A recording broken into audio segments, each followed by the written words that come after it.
Há algo pior do que ser policial na prisão? Tente ser um policial corrupto lá dentro. Aqui é o Josh do The Infographic Show. E hoje vamos conhecer histórias de policiais corruptos que foram presos. Stephen Caracappa e Luiz Hipólito eram uma dupla de detetives do NYPD tão violentos e corruptos que ganharam o apelido de policiais da máfia. A dupla atuava como assassinos para as famílias Luches e Gambino quando não usava o distintivo para outros crimes. Aparentemente, Stephen parecia seduzido pelo dinheiro e poder da máfia, comparado ao salário de um detetive comum.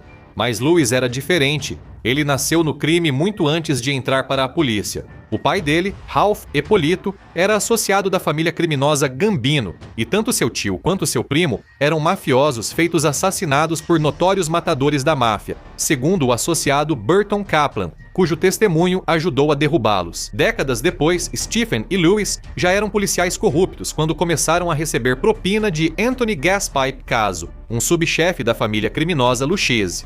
Inicialmente, ele pagava à dupla $4.000 mensais por informações privilegiadas, mas logo percebeu que policiais podiam prender mafiosos e ainda receber recompensas. Então, ele passou a contratá-los para eliminar concorrentes, transformando isso em um negócio lucrativo. De acordo com o próprio depoimento de Caso, Stephen e Louis sequestraram James Heidel, um associado dos Gambino, e o entregaram para sua execução nas mãos de Caso.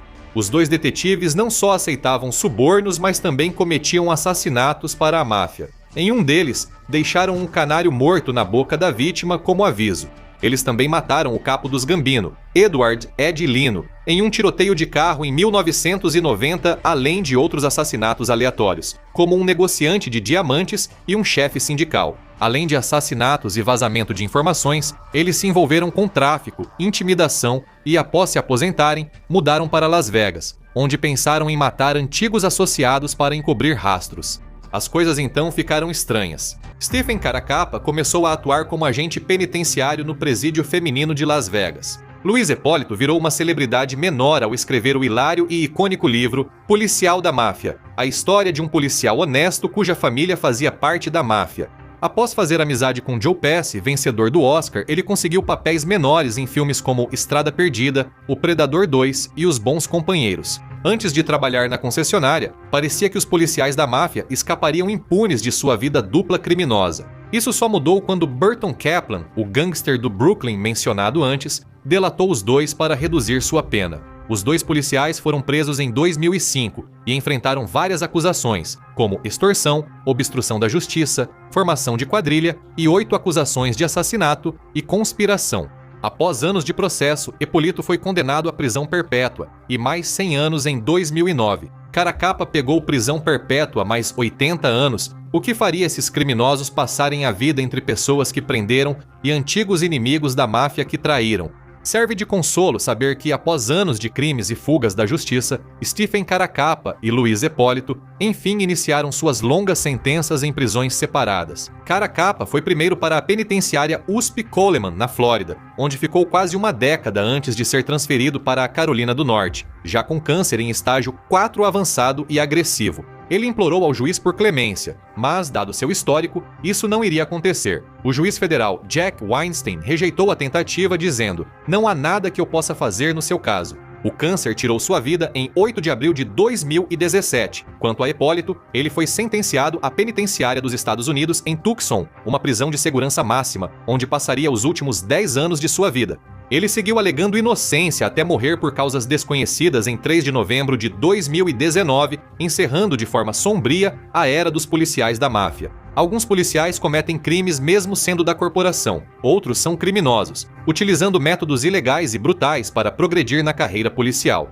Não há exemplo melhor disso do que o infame detetive e comandante da polícia de Chicago, John Burge. Ele participou da tortura brutal de ao menos 118 pessoas, principalmente homens negros, e não usamos o termo tortura de forma leviana. Burge torturava suspeitos com armas e choques de ferrão elétrico. Entre 1972 e 1991, liderou detetives sádicos, chamados de Equipe da Meia-Noite. Se você acabasse na sala de interrogatório dele, poderia se ver na ponta de um ferrão elétrico com um saco de máquina de escrever puxado sobre sua cabeça para te asfixiar parcialmente, ou com o cano de uma arma enfiado na sua boca em uma forma de tortura conhecida como execução simulada, uma técnica favorita da CIA. A brutalidade da equipe da meia-noite era tão extrema. Isso pressionou Illinois a rever a pena de morte após revelarem que pelo menos 4 homens estavam no corredor da morte por confissões extraídas sob tortura por Byrd. Ele perdeu o emprego em 1993 depois que alguns de seus segredos obscuros vieram à tona, mas só em 2010 que Byrd se viu a caminho da prisão. E na verdade, não foi pela tortura, pois o prazo de prescrição já havia expirado. Na verdade, ele foi condenado a 4 anos e meio de prisão e 3 anos de liberdade supervisionada por cometer perjúrio em um processo civil ao negar ter torturado alguém. Ele cumpriu cerca de 90% da pena na FCI Butner Law, Carolina do Norte, antes de ser liberado em 3 de outubro de 2014 para o restante em uma casa de reintegração social. Seria reconfortante pensar que Byrd teria vivido o resto da vida dele na miséria e na pobreza depois disso, especialmente considerando quantas vidas ele arruinou. Mas ele ainda recebia uma pensão de $4.000 por mês da cidade, a qual custou cerca de 120 milhões. Ele morreu quase 4 anos depois, aos 70 anos. Após sua morte, muitos colegas e membros do Sindicato da Polícia de Chicago o defenderam. O Sindicato da Polícia de Chicago declarou no Facebook que não acredita que toda a verdade sobre os casos de Byrd foi revelada. Dean Angelo, ex-chefe da Ordem Fraternal da Polícia de Chicago, afirmou: "Não sei se John Byrd teve uma chance justa considerando seus anos de serviço à cidade. Isso foi em Chicago, e o próximo é em Londres, e vai ficar ainda pior porque ele não mirou em criminosos. Às vezes, as habilidades de policial são essenciais em seu bico como gênio do crime." Não há exemplo melhor que o chantagista e terrorista Rodney Wacchello, ex-sargento detetive da Polícia Metropolitana de Londres em 1986. Ele era um dos vários policiais num seminário sobre a ameaça crescente do terrorismo corporativo. É aqui que gangues organizadas de chantagistas ameaçavam grandes corporações com adulteração de seus produtos para extorquí-las. Quem dava a palestra não sabia que estava oferecendo a Wacchello um guia perfeito para executar seu plano maligno. A vida não ia bem para Wacchello. Sua pequena empresa de informática estava falindo e, em 1988, ele teve que se aposentar da polícia por problemas de asma. Infelizmente, elogios pela conduta exemplar não pagam as contas. Ele decidiu colocar em prática o conhecimento que adquiriu durante seu tempo no Departamento de Investigação Criminal e em seu emprego anterior à polícia, na empresa química Johnson Matthey. Ele contaminou vários alimentos de bebê e cachorro. Focando nas marcas Pedigree e Heinz, Wacchello colocou produtos químicos letais e lâminas de barbear em latas de comida de cachorro e de bebê, causando a hospitalização de 5 bebês. Como se não bastasse, ele enviou cartas ameaçadoras à empresa, assinando como Romeu e Julieta, exigindo dinheiro para acabar com a campanha de terror. A onda de crimes, que durou 26 meses, colocou muitas vidas em risco e custou dezenas de milhões de dólares às duas empresas. Heinz ofereceu uma recompensa de 100 mil libras para quem trouxesse informações sobre o chantagista, e foi aí que Rodney Wacchello ficou ganancioso. Ele tentou bancar o bom samaritano e buscar a recompensa, sem saber que a polícia vigiava centenas de caixas eletrônicos na região. Quando ele tentou sacar o dinheiro, foi pego e toda a história sórdida veio à tona. Ele alegou que seus colegas policiais estavam, na verdade, armando para ele e que era um homem inocente, mas essa desculpa não colou. Após julgamento no Old Bailey, em Londres, Wacchello foi condenado a 17 anos de prisão. Como ex-policial e pelos alvos de seus crimes, ele provavelmente teria problemas na prisão, mas é aí que começa a frustração. Embora seu recurso para reduzir a sentença tenha sido rejeitado em 1991, ele acabou cumprindo apenas metade da pena no total. Ele foi libertado em 1999, decisão que gerou polêmica nacional. Aos 50 anos, seu cabelo ficou totalmente branco pelo estresse da prisão. Ele afirmou que o tempo difícil na prisão foi suficiente para sua redenção. Após isso, não sabemos o que ocorreu com Rodney Wacchello, e é possível que ele ainda esteja por aí. Um policial corrupto que cumpriu pena e que sabemos que ainda está vivo. Ele foi um dos piores a andar pelas ruas de Nova York. Quando Michael Dowd entrou para o NPD em 1982, havia cerca de 100 assassinatos por ano na cidade e ele faria muito pouco para ajudar a reduzir esse número. Logo virou traficante e capanga de um dos grupos criminosos mais poderosos dos Estados Unidos, a Organização Dias Dominicana Americana. Dowd tem uma origem criminosa surpreendentemente medíocre. Ele ficou ressentido ao ver quantos traficantes de crack em ascensão estavam ganhando em comparação com seu próprio salário de $600 por semana.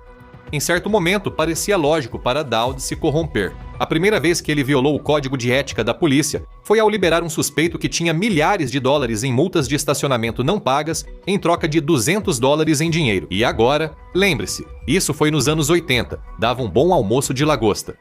Ao entrar para a Organização Dias, ele recebia $8.000 semanais e um bônus de assinatura de $24.000. Isso mostrava que ele ganhava bem mais do que a família Luchesse pagava à polícia da máfia. Antes, ele comprou um Corvette vermelho, 3 casas em Nova York e um apartamento na Flórida. Para Michael Dowd, o crime parecia compensar. Ele lucrava passando informações da polícia para Dias e reprimindo rivais. Isso durou até seu estilo de vida ilegal, com dinheiro, drogas e alcoolismo, cobrou seu preço. Ele foi indiciado junto com vários policiais corruptos que mancharam a reputação da corporação. Ele foi condenado em 1994 e passou 12 anos de uma sentença de 16 anos atrás das grades. Mas é aqui que Michael Dowd foge do padrão. Segundo suas próprias declarações, inclusive em um Emma no Reddit em 2015, ele mudou de vida, enquanto estava na prisão. Ele afirma ter se aprimorado fazendo exercícios físicos e lendo, além de atuar como conselheiro para outros presos. E parece haver alguma verdade nisso. Após sair da prisão em 2004, ele abandonou o crime e passou a trabalhar com mídia e como coproprietário de uma empresa legítima de charutos, com ninguém menos que Adam Dias, o ex-chefão do crime que o corrompeu nos anos 80. Mas há outro policial corrupto que não parece que vai mudar de vida. Quando Robert Smith se aposentou em 2020, já havia recebido milhares de dólares em subornos e atuado como agenciador, encaminhando policiais e vítimas de acidentes para uma empresa de reboque da qual tinha participação secreta. Ele se orgulhava de ser um dos policiais mais corruptos do 105, distrito dele no Queens. Porém, os acordos suspeitos e trapaças eram o menor dos crimes realmente repulsivos de Robert Smith. Ele costumava parar a viatura ao lado de civis negros aleatórios e apontar a arma para ver como reagiam. Depois, enviava mensagens rindo e com insultos raciais aos amigos, recusava-se a informar sua identificação, importunava desconhecidos e fazia comentários racistas e sexistas aos colegas. Quando encerrou sua carreira totalmente corrupta, Smith já tinha 33 denúncias oficiais registradas contra ele quando saiu da polícia. Aos 45 anos, ele decidiu começar uma segunda carreira traficando drogas pesadas, uma carreira que ele esperava iniciar ao se aproximar de 2 traficantes de entorpecentes, que na verdade eram policiais disfarçados. Ele afirmou que portaria sua arma e seu antigo distintivo da NYPD ao cometer os crimes. Se isso já não fosse ruim o suficiente, ele selou seu próprio destino ao se aproximar de um terceiro policial disfarçado, onde pagou $1.200 em dinheiro pelo que achava que seria 1 quilo de heroína. Quando foi preso e julgado em 2022, ele chorava abertamente enquanto dizia: "Eu errei, não tenho desculpas pelo que fiz. Eu sei que errei e sei que mereço ir para a prisão." Sem honra entre policiais que viraram ladrões, ele delatou colegas corruptos ao ser condenado a 97 meses de prisão. O advogado dele, Andrew Frisch, sugeriu que ele enfrentará dificuldades, dizendo que entrará no departamento de prisões com 2 alvos na cabeça. Ele é policial e dedo duro. Confira o policial infiltrado que vira assassino viciado em drogas ou assista a isso aqui.